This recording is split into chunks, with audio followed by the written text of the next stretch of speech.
Welcome to Jayasree's kitchen.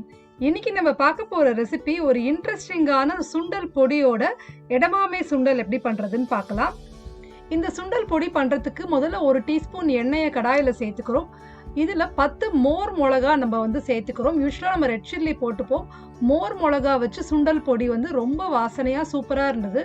இது நல்லா ஒரு நிமிஷம் வதக்கிட்டு இதுல 2 டேபிள் ஸ்பூன் உளுத்தம் பருப்பு சேர்த்துக்கலாம்.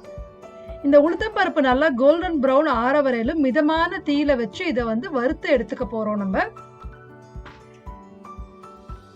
மோர் மிளகாலே காரம் இருக்கிறனால ரெட் சில்லி எதுவும் போடணுன்ற அவசியம் இல்லை. இப்போ பருப்பெல்லாம் நல்லா கோல்டன் ப்ரௌன் ஆயிடுத்து. அடுப்பை ஆஃப் பண்ணிட்டு இதுல நான் 1 டேபிள் ஸ்பூன் ஸ்லைஸ் பண்ண கொப்பரை தேங்காய் சேர்த்துட்டு இருக்கேன். இது ஆப்ஷனல் தான், இது வேண்டாங்கிறவங்க சேர்த்துக்க வேண்டாம். இப்போ இந்த சூட்லேயே இதை கொஞ்ச நேரம் அப்படியே வறுத்துட்டு ஆறினத்துக்கு அப்புறம் நல்லா ஃபைன் பவுடராக அரைச்சி எடுத்து வச்சுக்கலாம்.